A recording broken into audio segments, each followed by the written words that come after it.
Yesterday we unboxed the Realme 5 Pro, so guess what? Yep, it's time we unbox and check out the lowest spec Realme 5. Hey guys, Ash here from C4E Tech, and if you do end up liking what you see in this video, please don't forget to turn on notifications by hitting that bell icon. Let's now get started.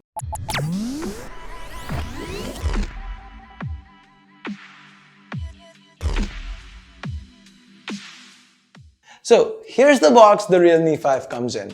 To the front, we have the Realme 5 branding along with the mention of that 5000 mAh battery and of course the quad cameras. So yeah, despite the lower price tag for the Realme 5, this one seems to come with quad cameras too.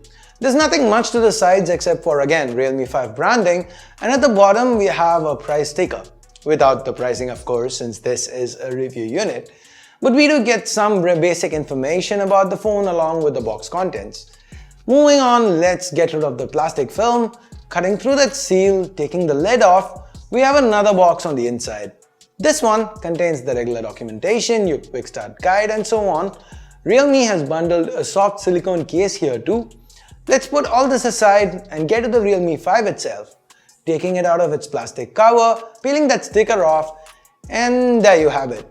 This is the crystal purple variant. Realme is calling this their nanoscale holographic pattern, and it combines their previous diamond pattern with a color shifting effect.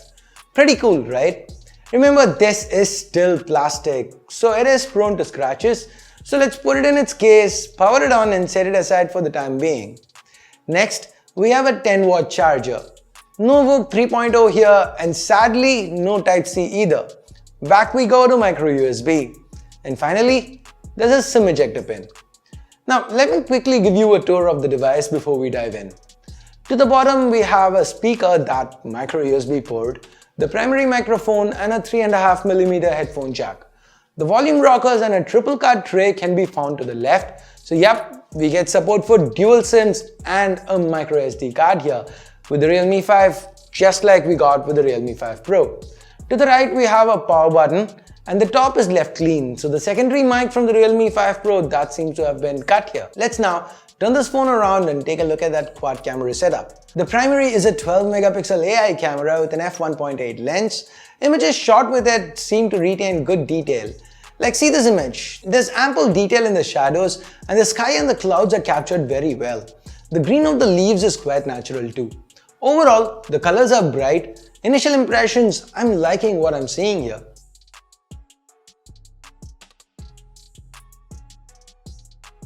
If you want a bit of a saturation boost to these images, you can turn on the Chroma Boost option. Sometimes the vibrant colors Chroma Boost causes, they kinda look nice.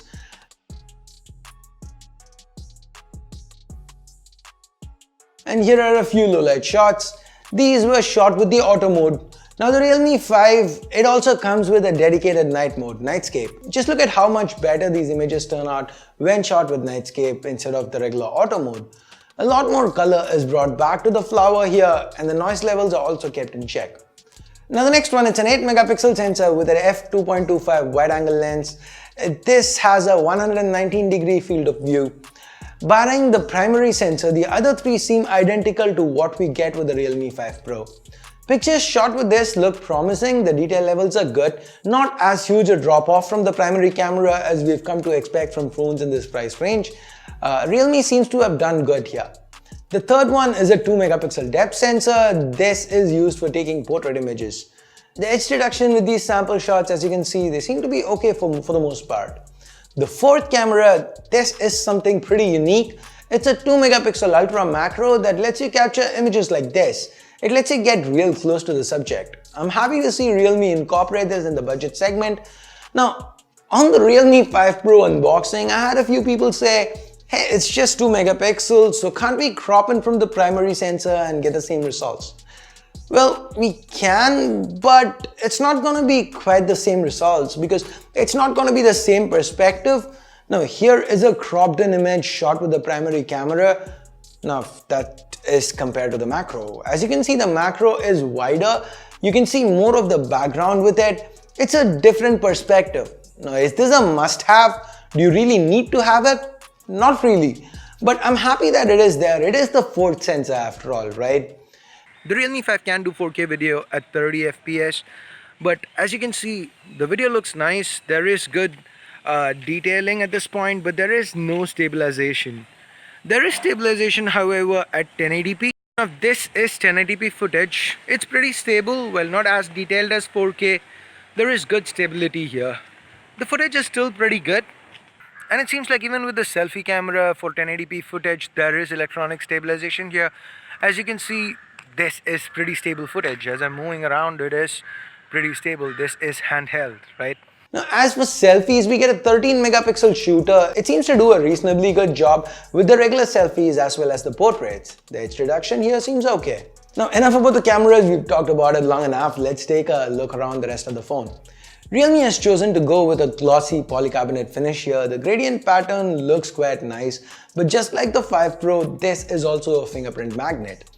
Given the large size and the slippery back, single-handed usage can get a bit tricky. By the way, Realme claims this phone is splash resistant. It doesn't have an IP rating, so I guess they also have a water resistant coating like Xiaomi.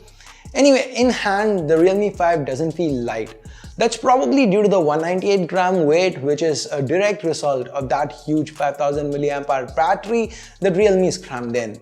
While the Realme 5 might not be the best for single-handed usage, I sure expect battery life to be great given the combination of this high capacity battery and the specs underneath.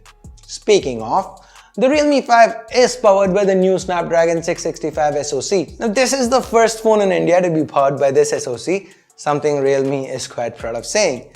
Fun fact, they beat Xiaomi out by a single day. And going by my experience with that 665, the Mi A3, which I've used quite extensively, I feel the Realme 5 should perform well. As for RAM storage options, Realme offers 3, 332, 464 and 4128. And of course, with the dedicated microSD card slot, we can expand this further if need be. Now with day-to-day usage, the performance felt buttery smooth. That's not just due to the 665, but also the fact that the Realme 5 runs on Android Pie. It's got ColorOS 6 on top of it, and ColorOS 6 is something we've seen a lot of. So I'm not really gonna get into the details, but hey, we've got FM radio here, the face unlock is really fast, there's a fingerprint scanner to the back and that's quite quick and accurate. Overall, the day-to-day user experience seems to be fine here, at least in my initial impressions. Now with the more intense use cases like say gaming, we've got the Adreno 610 running the show. We tried a few graphic heavy titles here like Asphalt 9 and they did run smoothly. We even threw in PUBG for a bit and the frame rates were stable. The display looked quite decent too. This here is a 6.5-inch panel, meaning it is larger than the one on the Realme 5 Pro. It is also an IPS LCD panel, but the resolution is lower, HD+. So it's not quite as sharp as I'd have liked it to be. That said, it is still a decent panel with good colors and excellent viewing angles. As far as protection goes, again we've got Corning's Gorilla Glass 3 here. The sound output through the downwards firing speaker was kinda okay-ish. It gets loud, but it doesn't sound rich. There is a dewdrop notch up top, just like we've seen with the Realme 5 Pro. Realme claims this is also 30% smaller than the other dewdrop notches out there. One point worth mentioning here is that the Realme 5 doesn't seem to have Widevine L1 certification as of now. Maybe it's just with the review unit. This has happened with some brands in the past. So I've reached out to Realme. I will let you guys know once I have any update on this. So make sure you follow me on Twitter if you don't, at C4eTech. Anyway, I'll also let you know via pinned comments, so check that space. Now finally, we get to pricing. I think this is where Realme has really nailed it. The base 332 variant comes in at just 10,000 rupees, with the higher variants going in at 11,000 and 12,000 respectively.